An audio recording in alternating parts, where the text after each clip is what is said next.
박수 하루 내릴게요. 네. 아버지의 부도로 많은 것을 잃었습니다. 엄마의 건강과 가정의 행복까지.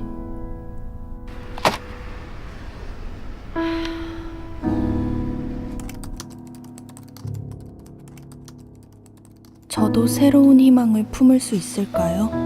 출생에 완료되셨습니다. 축하드립니다. 감사합니다. 진짜 감사합니다.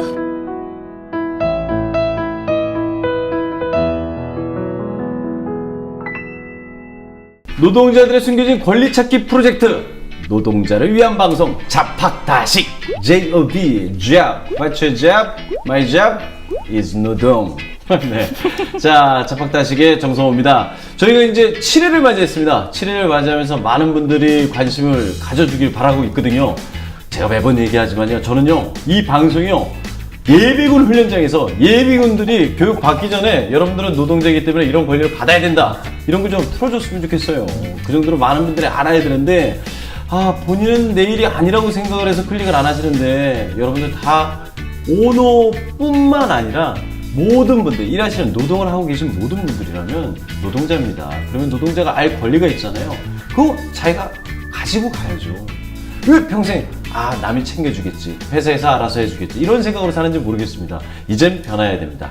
자, 오늘 또 잡학다식 7회를 또 든든하게 지켜주는 두 분을 모시도록 하겠습니다. 먼저 5회 때 저희와 함께 했습니다. 민주노총 법률원의 신인수 변호사님 오셨습니다. 안녕하세요. 네, 안녕하세요. 반갑습니다. 이분은 새로운 분입니다. 자기소개를 좀 본인이 직접 좀. 잡학다식을 1편부터 봤기 때문에 1편 소개 방법으로 제 소개를 해보려고 합니다. 예. 네. 어느 카메라? 그냥 아무거나. 네네네. 원하는 대로 하시죠. 민주노총 보건의료노조 근로복지공단 의료 지부장 김하나라고 합니다. 반갑습니다. 왠지 박수 쳐야 될 것 같아요. 박수를. 죄송한데 나가도 되나요? 맞아요. 저희 죄송한데 이렇게 하면요, 옆에 계기가 힘듭니다. 믿음이 안 간단 말이에요. 지부장 맞는데. 어디에 계신 거죠? 근로복지공단의 전 산하의 산재 환자들을 치료하기 위한 병원들이 있거든요. 거기에 네네. 인천병원에서 간호사로 근무하고 있습니다. 그렇다면 잡학다식 7회 오늘의 주제 과연 무엇일지 무척 궁금하시죠? 오늘의 주제를 먼저 공개합니다. 노동자들이 필요하다는 소식을 접한 토니 스타크. 그럼 특수고용 노동자들을 출동시켜. 저희는 특수고용 노동자들입니다. 무슨 노동자라고 한 것 같은데? 지금 뭐라는 거야? 특수 뭐? 지금부터 저희가 누군지 알려드리겠습니다. 릴렉스.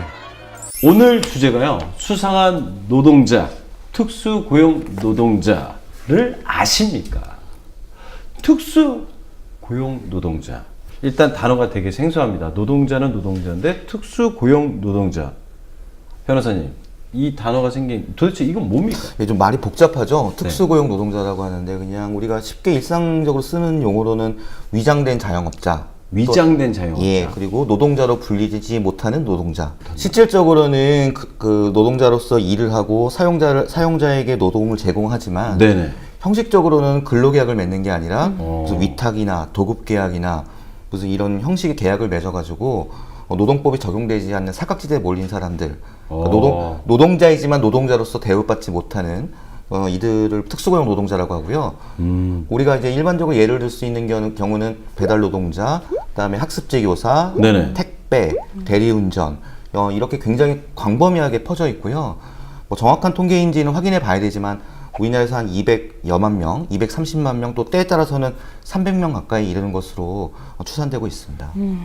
노동자지만 노동자가 아닌, 그러면 노동자로서의 가진 법에 대한 혜택을 못 받는 건가요? 네, 그렇습니다. 노동자에게 적용되는 법은 크게 두 가지가 있거든요. 네. 하나는 노조할 권리에 관한 노동조합법이 있고요. 네네네. 그다음에 임금이나 퇴직금, 우리가 많이 다뤘던 근로시간, 이거에 관한 근로기준법이 있습니다. 근데 특수고용 노동자는 노동조합을 만들 권리도 적용 못 받고 임금, 근로시간, 퇴직금에 관한 근로기준법도 적용받지 못하는 노동법에 좀 사각지대에 몰린 사람들입니다. 사실은 뭐 정성호 씨 주위에도 네네. 굉장히 많은 분들이 네네. 계시거든요. 오늘 뭐 잡학다식에도 네네. 계시는 여러분들이 앞에 쭉 뭐 작가, 계시지만, 뭐 스태프분들, 네, 뭐, 프리랜서로 네네. 일하시는 네네네. 비정규직. 네, 네네. 그 분들도 특수고용 형태의 노동자들이라고 말씀드릴 수 있죠. 그러면 저희는 이제 일단은 저도 마찬가지고 네, 맞아요. 개인 사업자지만 이렇게 노동법에는 적용이 안 되고 네. 조금 더 쉽게 설명을 드리면은 보통 이제 우리가 생각하는 전통적인 노동자의 개념이 있어요. 그러니까 공장에 있어서 정해진 시간에 출근해서 퇴근하고 네네. 그리고 이제 공장에 컨베이어 벨트가 돌면 거기서 작업을 하고 네. 이런 전통적 그 노동자가 있는데 산업 구조가 바뀌면서 이제 3차 산업, 4차 산업이 되면서 이른바 플랫폼 노동자들이 등장해요. 네네. 그러니까 이런 스마트폰 앱이나 플랫폼을 이용한 노동자들이 많이 등장하거든요. 네네. 우리가 그런 노동자들을 플랫폼 노동자라고도 합니다. 이 특수고용 노동자 문제는 물론 우리나라가 가장 심각하지만 현재 전 세계적으로 플랫폼 노동자, 3차 산업과 4차 산업에 등장하는 플랫폼 노동자의 공격 네. 이런 걸 어떻게 노동법이 보호할 것인가가 굉장히 중요한 화두 중에 하나입니다. 말 그대로 배달하시는 분들 지금은 이제 굉장히 많아졌습니다. 종류도 많아졌고 다양한데요. 뿐만 아니라 학습지 교사분들, 그러니까 이 방문을 통해 가지고 아이들에게 케어를 해주고 또 교육을 가르치는 굉장히 많죠. 그리고 대리운전 하시는 분들, 이런 많은 분들이 특수 고용 노동자들에 속한다. 말 그대로 법에서는 정해지지 않은 분들인데 이분들 말고도 특수 고용 노동자라고 불리는 분들이 따로 있나요? 집에 꼭 한 분씩 계시는 우리 이모나 고모들 중에 꼭 한 분씩 계시는 보험 설계사 분들. 아. 네. 보험 설계사 분들도 마찬가지고요. 네네. 제가 집에서 남편보다 더 매일매일 기다리는 우리 택배 기사님들. 네네. 네. 남편보다 더 네, 기다리고 소리가 있습니다. 좋은. 아우, 그럼요. 네. 네, 그리고 골프 캐디, 네네. 화장품 방문 판매원, 뭐 정수기 방문 판매원. 진짜 많네요. 네, 특수 고용 노동자라고 그래서 저는 뭐 이거 뭐 스나이퍼 뭐 이런 뭐 말도 안 되는 뭐 진짜로 뭐 알려지지 않은 뭐 나쁜 일을 하는 이런 사람들인 줄 알았는데 아니고 네, 엄청 특수 고용 노동자가 일반적으로 제 주변에 있는 네네. 회사나 그런 데 소속되지 않고 개인적으로 사업을 하고 계신 분들 중에서 존재를 하고 있다는 거군요. 근데 저희는 중요한 게 뭐냐면 이 분들에 대해서 왜 다루냐면 이분들이 이렇게 특수고용 형태로 일하다 보면 분명히 문제가 되는 점이 있을 거예요. 네. 단점이죠, 어떻게 보면. 네, 네. 이런 게 뭔가가 제일 중요하거든요. 뭡니까, 이게? 일단은 좀 그 전에 먼저 단어 자체로도 좀 모순이 있는데요. 네네. 특수 고용 노동자예요. 그러면은 특수하게 고용된 노동자지 않습니까? 네네네. 그럼 그냥 노동자 대우를 하면 돼요. 그렇지. 간단하게 그냥. 그죠, 노동자 대우를 해주면 네네. 되죠. 특수하게 네, 맞아. 고용된 노동자니까 특수하게 대우를 해주면 됩니다. 노동자로서. 네네네. 근데 우리나라는 그걸 안 해줬어요. 지금까지. 그냥 호칭은 사장님, 위장된 자영업자로서 존중해주지만 실제로는 노동자보다도 훨씬 덜 비참한 대우를 받는 이런 모순들이 좀 심각하게 발생하고 있죠. 저 궁금한 게 있습니다. 왜 노동조합을 법적으로 만들지 못하게 되는지. 이 특수고용 노동자들은 노동조합법에서 정의한 근로자가 아니라는 게 아니에요. 예, 대법원 판례의 입장이에요. 저도 예. 처음 알았네요. 물론 경우에 따라서 다르지만은 아주 상당수의 많은 노동자들 같은 경우에는 대법원이 노동자 개념을 되게 좁게 보거든요. 네네. 예, 그래서 정말 노동자가 되려면 한 9개의 관문을 통과해야 돼요. 네네. 그러니까 뭐 노동자가 되는 게 쉬운 세상이 아닙니다, 우리나라가. 그래서 그런 좀 뒤떨어지고 낡은 시대착오적인 판례도 좀 빨리 바뀌어야 될 필요가 있습니다. 그렇다면 이분들이 과연 어떻게 본인들의 권리를 찾아야 되는지 지금부터가 제일 중요합니다. 그래서 저희가 사연을 일단 읽고요. 이분들이 처한 상황, 그리고 어떤 문제가 있는지, 이 문제를 어떻게 해결해야 되는지를 알아보도록 하겠습니다.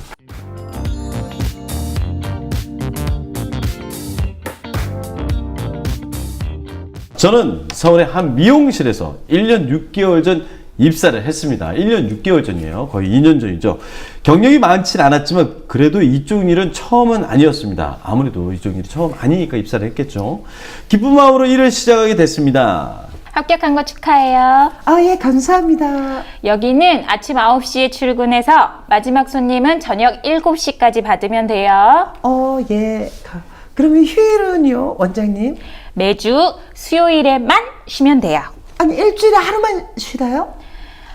나 참 그럼 얼마나 쉬려고. 그렇게 쉬고 싶으면 일하지 말고 집에 가서 푹 쉬세요. 예, 알겠습니다. 그럼 내일부터 출근하면 되나요? 그래요. 여기 계약서에 사인하고 내일부터 나와요. 이렇게 해서 월 180만 원에 하루 평균 12시간, 일주일에 딱 하루 수요일 날 쉬는 거죠. 휴무로 해서 2년 계약을 하고 일을 시작을 했습니다. 계약을 했습니다. 계약서에. 말이 프리랜서이지 정해져 있는 출퇴근 시간에 조금이라도 늦게 출근하는 날엔 월급에서 깎겠다고 협박을 일삼고요. 후배 직원들 기술적인 교육의 업장 보수 업무, 홍보를 목적으로 한 사진 촬영과 인터뷰 등 모든 잡일까지 도맡아서 해야 했습니다. 그런데 문제는 얼마 전 일이었습니다. 고용된 업무 때문인지 몸이 너무 안 좋아. 다음 달까지만 하고 그만두겠다고 하고 원장님께서도 알겠다고 하셨는데 일주일이 지난 후 저를 다시 부르셨어요. 그만둔다고 했죠? 오늘까지만 일하는 걸로 합시다. 네? 오늘 퇴근하면서 짐 다 싸서 가요. 아니요. 전 다음 달까지 하겠다고 했는데요. 그만두겠다는 사람 왜 내가 계속 데리고 있어야 되지? 먼저 그쪽에서 계약 어겼으니까 나도 내 맘대로 할 수 있어. 나가. 이런 경우는 처음이라 어떻게 대처해야 될지 당장 짐을 싸서 집으로 왔습니다.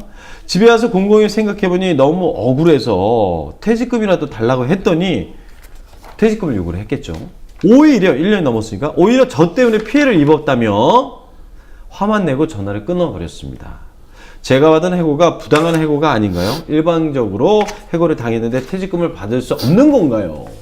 지부장님이 원장님이시니까 어떠신지 궁금합니다. 일단 원장님이 굉장히 나쁘신 분인 것 같아요. 왜 어느 부분에서 나쁜 거죠? 네, 토요일, 일요일 이렇게 일을 하게 돼도 특수 고용 노동자들은 휴일 수당을 받을 수가 없어요. 네, 원래는 휴일이 그렇죠. 노동자는 일요일날하고 노동절에는 쉰다고 얘기를 하시죠. 네네네. 근데 이제 이게 어쨌든 연장 근무가 되는 거죠. 네. 근데 그 돈을 못 받을 받는다. 수가 없어요. 아. 네. 그리고 근로 시간도 정해진 게 없다 보니까 네. 미용실 가보면 요새는 막 24시간 하는 데도 있더라고요. 네네. 막 그렇게 장시간 노동하는. 근데도 이미 포괄임금으로 계약을 네. 했기 그렇죠. 때문에 그렇죠. 많이 알죠. 네. 이제 많이 알죠. 이제 진짜 거의 전문가 수준이신 네, 것 같아요. 네네네. 제가 이 정도 칠했 여러분들 한 번만 돌려봤어도 전부 다는 낫지 않았을까요?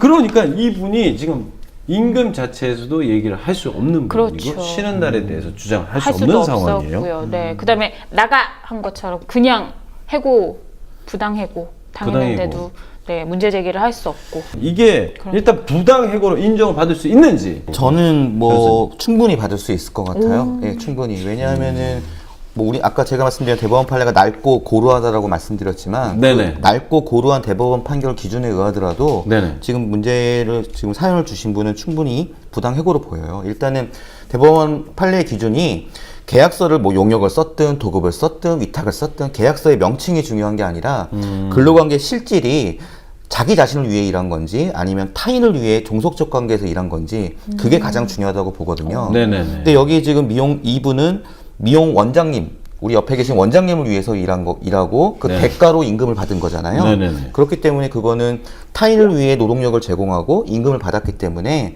그런 사람을 노동자라고 부르고요. 따라서 이 경우에는 그러니까 계약서가 정해진 계약 기간을 준수하지 않고 일방적으로 해지했기 때문에 당연히 부당해고로 보여요. 이분은 노동자고 부당해고로 보여요. 근데 이제 본인이 업무상 몸이 안 좋아서 그만둬야 된다라고 얘기를 한 거잖아요. 네, 그렇죠. 그러니까 이거는 이제 해고가 아니고 원래 그랬는데 그 자리에서 해고가 된 거니까 그건 해고는 맞다는 거예요. 그게 부당해고죠. 지금 사연 주신 분은 한 달 뒤에 자기가 그만두시겠다고 했잖아요. 그러면 근로자 사직 시점을 한 달 뒤로 통보한 거고, 근데 사용자가 그때까지 못 참겠다. 넌 당장 나오지 마. 이거는 부당해고죠. 또 중요한 게 있습니다. 이분이 저희한테 사연을 보낸 이유가 과연 퇴직금을 받을 수 있을까요? 라는 내용이거든요. 자, 관할 노동청에 가서 문의를 했다고 합니다, 이분이요. 그랬더니 해당 노동청에서 일단 퇴직금을 신청을 해라. 15일 내에 퇴직금이 지급되지 않으면 감독관이 조사를 해서 퇴직금을 줘야 하는지를 결정을 하겠다. 판단하게 된다. 이렇게 했는데 이게 맞습니까? 맞습니다. 그러니까 보통 이제 퇴직금을 받지 못하면 가장 먼저 달려가셔야 될 곳이 보통 노동조합 또는 노동청인데요. 네네. 노동청에 가서 이제 근로감독관에게 제가 퇴직금을 못 받았어요 라고 네네. 하면은 그 근로감독관이 두 가지를 조사하게 됩니다. 첫 번째는 이 사람이 퇴직금을 받을 수 있는 사람인지, 즉 근로자인지, 그죠? 그걸 판단하고 근로자라고 한다면은 자 그럼 퇴직금을 실제로 받았는지 못 받았는지 그 액수는 얼마인지 그 두 절차를 밟게 되거든요. 근데 이분 같은 경우에는 아까 말씀드린 대로 현재 대법원 판례에 의하더라도 근로자로 보이고요.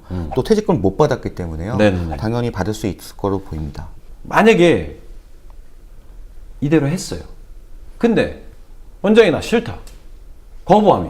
네, 그러면은 그 떼인 돈을 받아야죠, 이제. 예, 떼인 돈을 받아야 되는데 그러면은 근로감독관이 아마 체불금품 확인원이라는 서류를 만들어 줄 거예요. 임금을 줘야 되는데 체불했다. 네. 그거를 근로감독관이 확인서를 하나 써주는 거예요. 예, 그럼 그걸 가지고 뭐 예컨대 민사소송, 퇴직금 소송이나 이런 걸 할 수도 있고요. 또는 그럼에도 불구하고 계속 안 준다고 한다면은 근로기준법에 형사처벌 조항도 있어요. 그래서 뭐 법적인 구제 수단은 있습니다. 네. 혹시 오해가 있을까 봐 말씀드리면 네네. 오늘 사연을 주신 그 미용사 분은 네. 근로관계 실질을 봤을 때는 근로자로 보여요. 네네. 현재 대법원 판례에 네네. 의하더라도. 근데 이제 우리가 오늘 회차에서 다루는 많은 특수고용 노동자들 같은 경우에는 네네. 아직까지 법원이 그 근로자성을 인정하지 않기 때문에 이런 지금 퇴직금이나 이런 것들에 대해서 구제를 못 받고 있죠. 그리고 그걸 이제 어떻게 개선해 나가야 될 건가 그것들이 오늘 주제 중에 하나인 것 같습니다. 그러니까요. 저희가 네. 얘기하고자 하는 게 바로 그거예요. 특수고용 형태에 따라서 어쩌면은 다 다르게 느껴지고 다 다르게 얘가 나올 텐데 억울한 일 다 다르죠. 특수고용. 그렇죠. 아까 말씀드린 대로 업종이 너무 많다 보니까 특수고용 네네. 네. 업종들이 너무 많다 보니까 요새 말로 케바케. 케바케다고요? 케바케요, 케바케. 전문가가 할 얘기가 아니라 무슨 뜻인가요? 케이스 바이 케이스. 아, 어머. 네. 이 다양한 고충이 과연 네. 뭔지가 굉장히 중요한데요. 네, 맞아요. 특수고용 노동자들의 이야기를 대변할 분을 그래서 이 자리에 모시도록 하겠습니다. 모시겠습니다. 예, 안녕하십니까. 아니 잠깐만요. 지난해 나오셨죠?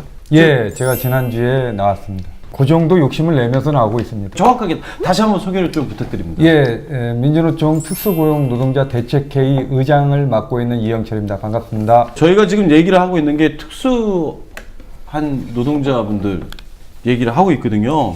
그러다 보니까 또 어려움이 다를 것 같은데 구체적으로 이분들이 어떤 어려움을 겪고 있는지 좀 알려주십시오. 제가 이제 건설노조 부위원장도 하고 있으면서 특수고용 노동자 대책회의 의장도 하고 있는 이유는 네네네. 건설업종에서도 특수고용 노동자들이 많기 때문입니다. 아, 건설 현장 가서 일을 하려면 뭐 굴삭기를 조정하는 기술이 있다. 아니면 큰 레미콘을 운전하는 기술이 있더라도 자기가 장비를 사갖고 들어가야 됩니다. 그래요? 사갖고 들어가서 일을 해야 되기 때문에 저희는 그런 분들을 특수고용 노동자들하고 이야기하고 있는 것이고요. 그분들은 그냥 개인 사업자 아닙니까? 그 그냥 하나를 갖고 있고 뭐 이렇게. 맞죠? 네, 네. 정부가 얘기할 때는 개인 사업자 맞죠? 네네. 사업자 등록증도 갖고 있으니까. 뭐 사업자 등록증 갖고 있다고 해서 사장님이라고 하면 뭐 지금 아까 이제 특수고용 노동자라고 하시는 모든 분들 네네네. 다 사장님 되는 거죠. 그러면은 아예 법적으로는 대우를 받을 수 없는 건지 이게 궁금합니다, 변호사님. 최근에는 국가인권위원회가 대한민국 국회의장하고 고용노동부 장관한테 제발 좀 특수고용 노동자들에 대한 뭔 대책을 내놔라라고 좀 특이하게 권고까지 했어요. 그래서 지금 이제 이걸 빨리 시급히 좀 제도 개선이 돼야 되는데 그 핵심은 두 가지입니다. 첫 번째는 노동조합법 2조를 개정을 해야 돼요. 근로자 개념정의 규정을 좀 더 넓혀가지고 이런 특수고용 노동자들도 노동조합법 2조에 근로자에 해당한다는 점을 분명히 밝히면 노조할 권리가 생기죠. 단결하고 단체 교섭하고 단체 행동을 해서 특수고용 노동자들끼리 뭉쳐가지고 권익을 향상할 수 있는 길을 보장을 해줘야 되고요. 네네. 두 번째는 이제 근로기준법으로 넘어가서 그 경우에도 역시 특수고용 노동자들도 근로자에 해당하도록 규정을 넓히면 임금도 떼이지 않고 퇴직금도 받을 수 있고 근로시간이나 연차에 관한 보호구정도 받을 수가 있죠. 네. 근데 제가 말하면 복잡한 것 같잖아요. 근데 이거는 이미 근로기준법이랑 노동법 개정안은요. 한 10년 전, 20년 전에도 나왔어요. 예. 계속 나와 있어요. 주구장창 나와 있고요. 지금도 핸드폰만 보면은 언제든지 찾을 수 있어요. 길은 있어요. 근데 정부가 안 할 뿐이죠. 이런 문제를 해결하기 위해서 어떤 것이 필요한지 아마 실질적으로 제일 많이 느끼실 것 같아요. 보호받지 못하는 사람들이 너무 많아진 것이 문제다라고 하지만 20년 동안 변함이 없습니다. 문재인 정부가 지금 1년이 됐는데요. 문재인 정부 되기 전에 선거 공약으로 네네. 특수고용 형태 근로종사자에 대해서 보호법안을 마련하겠다.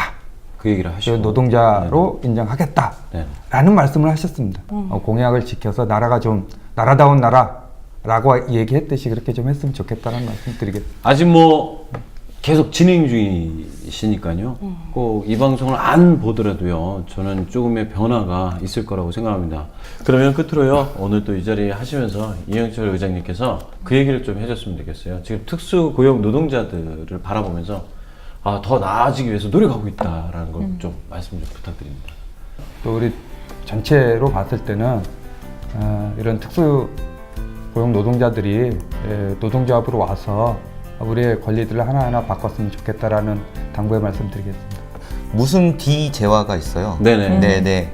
거기에서 신발 만드시는 네, 거. 네. 구두 만드시는 분들 네. 이제 소사장제 뭐 이렇게 해서 네네. 그분들도 이제 사장님이죠. 개인 사장님, 자영업자분들인데 수수료를 갖다가 한 푼도 옛날부터 계속 올려주지 않는 거예요. 네. 10년 전 뭐 그런 것들을. 그렇게 가격이 올랐는데도. 예. 그래서 이분들이 뭉쳤어요. 그래서 노동조합을 만들었고 직접 본사에 가서 항의도 하고 집회도 하고 그래서 그 문제가 최근에 해결이 됐어요. 그래서 노동자에게 단결한다는 거, 뭐 특수고용 노동자도 그렇고 일반 노동자도 그렇고 단결한다는 것은 굉장한 파워고요. 이거는 사용자에 대해서 분명한 주장을 관철할 수 있는 아주 중요한 통로입니다. 자, 오늘요 정말 좋은 얘기를 해주시기 위해서 정말 지난주에 겉옷을 벗으시고 마치 2주 연속 나오시는 것처럼 속옷만 입고 나오신 건설 노동 부위원장님 및 특수고용 노동자 대책회의 의장님이신 이영철 의장님께 감사의 말씀드리겠습니다. 예, 고맙습니다. 감사합니다. 네. 수상한 노동자, 특수고용 노동자를 아십니까? 여러분들 함께하고 계십니다. 자, 이번에 또 다른 사연을 통해서 얘기를 나눠볼 텐데요. 이 사연도 좀 답답합니다.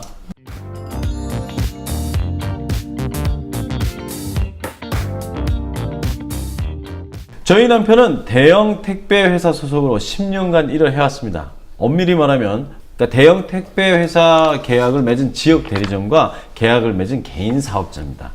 담당 지역의 물류를 책임져야 했기 때문에 남편은 하루 평균 400에서 500여 개의 택배를 배달하곤 했습니다. 아침에 일찍 나가 밤까지 길게는 16시간 동안을 배달을 하고 오는 날도 있었습니다. 그래도 일손이 부족할 땐 저도 함께 나가 남편의 일을 돕곤 했습니다. 평소와 다름없이 일을 하던 남편이 쓰러졌다는 연락이 왔어요. 아이고, 이렇게 힘들게 일하니. 정신없이 병원으로 달려가보니 뇌출혈. 그날도 일이 많아 밥 먹을 시간도 없다며 오후 늦게 계단에 쪼그리고 앉아 빵 하나 먹고 일했다는 동료의 말에 눈물이 핑 돌았습니다.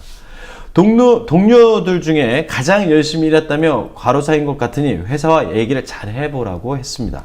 그런데 회사에선 황당한 얘기만 늘어났습니다. 남편은 좀 어때요? 예, 차도가 없어요. 주변 동료들이 다들 과로 때문인 것 같다고 하세요. 아니, 우리가 일을 억지로 떠넘긴 것도 아닌데 본인이 돈 욕심 부려서 일을 스스로 많이 한 거지. 아유, 우리랑은 상관없어요. 아우, 무슨 말씀을 그렇게 하세요. 아우, 돈 욕심이요. 그래서 우리가 부자가 됐나요? 보세요. 기본급도 없이 수수료 그 수수료로 건당 돈을 받으니 그렇게라도 물량을 늘려야 겨우 먹고 살잖아요. 그래서 원하는 게 뭐예요? 일단 산재 신청부터 하려고요. 아니, 신청하는 건 자유인데 신청하면 일이 복잡해져요. 예? 아니, 막말로 부인이 모르는 질병이 있었을 수도 있잖아요. 본인이 일을 못하면 다른 비싼 대체 인력을 써야 한다며 감기 몸살에 고열에 시달려도 책임감 있게 일을 해온 남편의 노동의 대가가 고작 이것밖에 안 되다니. 성실하게 책임감 있게 일하다 쓰러진 남편, 정말 산재 신청이 받아들여지지 않을까요? 지부장님, 이런 거 될까요? 산재 신청을 받으려면 사실 산재 보험에 일단 가입이 되어야 되는데요. 이거 안 돼 있잖아요. 네, 근데 특수고용자들도 보험에 가입하실 수 있으세요. 할 수 있다고요? 네, 있습니다. 근데 좀 다른 게 있어요. 저희 같은 노동자들은 사측에서 네.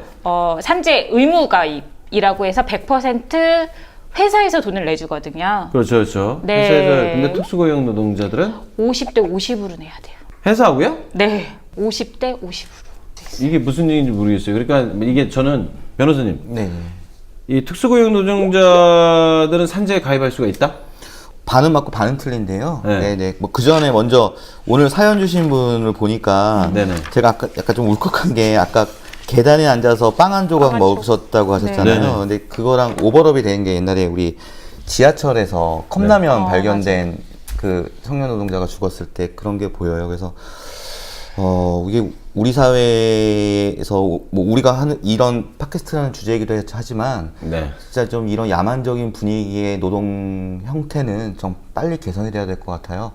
그래서 좀 정말 안타깝다는 말씀을 드리면서 질문 주신 걸 답을 드리면 네. 특수고용 예, 노동자들. 우리나라 보면은 그 산재 신청에 관해서는 산업재해보상보험법이라는 법이 있어요. 거기에 보면 어떤 조항이 있냐면은 근로자와 유사한 업무에 종사하지만 근로자가 아니기 때문에 업무상 재해로부터 보호할 사람들을 특수 형태 근로 종사자라고 불러요. 네.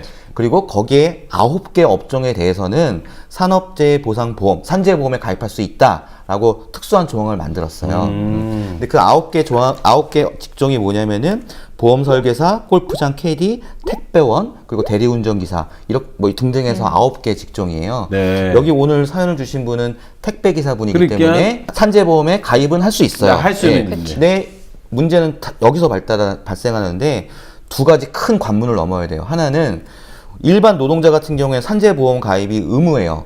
그래서 우리 지부장님 같은 간호사분들이나 노동자들은 사용자가 무조건 산재보험에 가입해야 돼요. 그리고 보험료 100원을 사용자가 다 100원을 내야 돼요. 네. 근데 특수고용 노동자가 9개 직종에 해당한 노동자라고 하더라도 이것은 원하지 않으면 산재보험 신청을 가입을 안 해도 돼요. 네. 적용 제외가 가능해요. 예, 예. 첫 번째. 예. 그 다음에 두 번째는 보험료 100원을 사용자가 50원, 그리고 노동자가 50원 내야 돼요. 반반씩. 아, 진짜네. 그러니까 두 가지가 다르죠. 노동자처럼 의무 가입이 아니고요. 그 다음에 보험료를 사용자와 노동자, 특수고용 노동자가 반반씩 내게 돼 있어서 불충분 50%짜리 산재보험이죠. 그 보험에만 들면 이런 산재에 대한 그 결과에 대해서 어떻게 보상이 나오는 겁니까? 그 보상은 똑같이 나오는 거예요? 그 보험에 그 가입을 하면은 그 업무상 재해라는 것들이 입증이 된다고 한다면은 네네네. 예, 산재보험법에 따른 절차를 밟아서 요양급여라든가 뭐 절차를 보호를 받을 수 있죠. 아, 이게 좀 다르네요. 반반씩 내는. 네네. 그럼 기존에 그러면 특수 고용 노동자들은 이 산재보험을 들 수 있는 9가지에 해당이 된다면 네네. 드시는 분이 많은 편입니까? 안 드시는 분이 많은 편입니까? 찾아오시는 분들을 보면 아시잖아요. 병원에서는 사실 제가 산업재해를 당하신 분들이 오셔서 치료받는 곳에서 일을 하고 있는데 사실 특수 고용 노동자들을 많이 보지는 못했어요. 잘 안 드시는구나. 네, 자기 잘- 부담이 있으니까. 네, 본인 부담도 있고 그다음에 신청 절차가 너무 길고 네. 이 사연에서처럼 뇌출혈 같은 경우는 아까 네네. 사연에서도 질병이 있을 수 있지 않겠냐라고 얘기를 하게 되잖아요. 네, 그렇다 보면 그 질병이 아니라 이런 산업 재해로 일을 하다가 과로로 인해서 이런 질병에 걸렸다라는 과정을 다 본인이 증명을 해야 되거든요. 그렇다 보니 이제 또 어렵고 원래 저희가 일반 노동자들보다 특수고용 노동자들이 산재 승인 받는 률도 굉장히 낮아요. 아, 저 궁금합니다. 이거 인정받는 게 그렇게 어렵습니까? 산재 인정받는 게? 일단 산업재해가 발생을 하면은 요양 신청을 하고 이제 업무상 재해로 이제 인정을 받아야 되는데요. 네. 근데 이거에 대한 문제가 뭐냐면 우리 근로복지공단이나 그 산재 판단 기준이 굉장히 좁아요 또. 맞아요. 그래서 우리나라가 보면은 통계로 보면은 산업재해율이 굉장히 낮은 나라거든요. 그렇죠. 네네. 네, 왜냐하면 왜 낮냐? 근로복지공단이 산재로 인정하는 범위가 좁으니까 마치 우리나라가 산업재해로부터 안전한 나라인 것처럼 포장이 돼버린 거예요. 근데 실제로는 현장에서는 산재가 엄청나게 발생하고 있는데 산재를 실제 잡아주지 않으니까. 그래서 그런 문제가 있어요. 민주노총이나 노동계가 강력히 요구하는 거는 첫째, 특수고용 노동자에게도 산재보험을 의무화시키자라는 거예요. 아, 의무화시키자. 예, 예. 50대 50이 되든 뭐든 네, 네. 나라 법상으로 의무화를 하면 예, 의무화시켜야 돼요. 네네. 두 번째, 산재 보험료를 사용자가 내게 해야 돼요. 100원을 다. 맞아요. 예. 50원씩 반분하는 게 아니라 네네. 왜냐하면은 사용자는 그 특수고용 노동자를 고용함으로 인하고 사용함으로 인해서 50원보다 훨씬 더 많은 이익을 얻어요. 아니 이익은 취하고 손해나 위험은 부담하지 않겠다. 이거 도둑놈신보잖아요. 그러니까요. 예. 그래서 너가 이 사람을 고용해서 얻는 이익만큼은 네가 책임을 져라. 그래서 산재보험료 100원은 사용자가 다 부담하라. 이게 지금 노동계의 강력한 요구입니다. 아 진짜 얘기 들어보니까 이게 법으로 빨리 정해졌으면 하는 게 억지로라도. 그러면은 마지막으로 변호사님 이분 어떻게 처리를 하면 좋을까요? 택배 분이시기 때문에 산재보험에 가입할 수 있지만 네. 실제로 이 사업장에 가입했는지 안 했는지를 확인해보고. 확인해 봐야 될 것 같아요. 네네네. 그래서 만약에 가입하셨다고 한다면 그 절차를 밟으셔야 될 것 같고요. 네. 안 들었다고 하더라도 구제를 받으실 부분이 있을 것 같아요. 이거는 왜냐면은 이 사용자가 일을 시켜가지고 과로사로 쓰러지신 거잖아요. 네네. 그렇죠? 네. 그렇다고 한다면 이거에 대해서는 뭐 손해배상이라든가 업무상 재해로 인해서 그거에 대해서는 법적으로 뭐 소송을 제기한다거나 그러실 수 있을 것 같아요. 근데 다만 그러려고 한다면 내가 쓰러진 이유가 이 회사의 업무 과로로 인해 쓰러졌다는 걸 입증을 해야 돼요. 맞아요. 그렇죠? 근데 그 입증하는 길이 쉽진 않아요. 변호사든 뭐 노무사님이든 전문가들의 도움이 필요하실 터인데 주변의 증인뿐만 증인도 아니라 구해야 뭐 되고요. 구해야 예. 되고요. 근데 참 우리나라가 애매한 게 직장에서 옆에 동료가 쓰러졌지만 내가 이 사람 내가 일하는 거 과로하는 거 봤어. 과로사로 쓰러진 거 맞아요. 회사가 일을 많이 시켰어요. 이렇게 진술서 쓰는 거 쉽지 않아요. 그죠? 써주죠. 아니 그게 아니라 회사에서 아니 김 씨 쓰러졌잖아. 최 씨는 똑같이 일하지 않았어? 저 사람 왜 멀쩡해? 아니 최 씨는 왜 멀쩡한 거야? 쟤는 뭐 아이언맨이야? 그러니까. 똑같이 일했잖아. 똑같이 출근하고 말도 안 되는 소리 하고 이런 끝이잖아. 그러니까요. 그래서 실제로는 그냥 편하게 너가 쓰러졌으면 증거 갖고 와 입증하면 되지. 법원에서 이렇게 편하게 얘기하지만 이거는 정말 그냥 손 놓고 너가 한번 입증해봐 이렇게 보는 거잖아요. 맞아요. 그래서 이제 문제를 제기하는 게 산재에 있어서도 입증 책임을 갖다가 전환하거나 완화시키자 이런 논의들이 많이 있습니다. 네. 특고 노동자인 노동자 지위를 부여하는 정책 가이드라인이 발표된다면서요? 발표돼봐야 알죠. 제가 이 말씀을 드리는 이유는 정부에 따라 다를지 모르겠지만 특수 고용 노동자들의 권익을 보호하겠다라는 것들은 모든 정부마다 계속 얘기를 해왔어요. 하지만 계속 좀 속된 용어를 쓰면 뻥카였어요. 정부가 좀 귀를 열고 보편적 상식에 부합하게 특수고용 노동자들의 그 권익을 보호할 수 있도록 근로기준법, 노동조합법 좀 개정하는 조치를 좀 신속히 취했으면 합니다. 특수고용 노동자들에게 짧게 한마디씩 부탁드리도록 하겠습니다. 짧게. 산재보험 꼭 가입하세요. 알겠습니다. 당신은 사장님이 아니고 노동자입니다. 우리와 같이 합시다. 진짜. 이 사람도 멋진 아니, 이 짧은 시간에. 그러게요. 진짜 뭐 이거 뭐 마무리를 제가 어떤 얘기를 해도 더 이상이 그러니까요. 없습니다. 특수고용 너무 노동자 여러분들, 당신은 사장님이 아닙니다. 노동자입니다. 와. 뭉치십시오. 다음 시간에 뵙겠습니다. 안녕히 계세요. 감사합니다.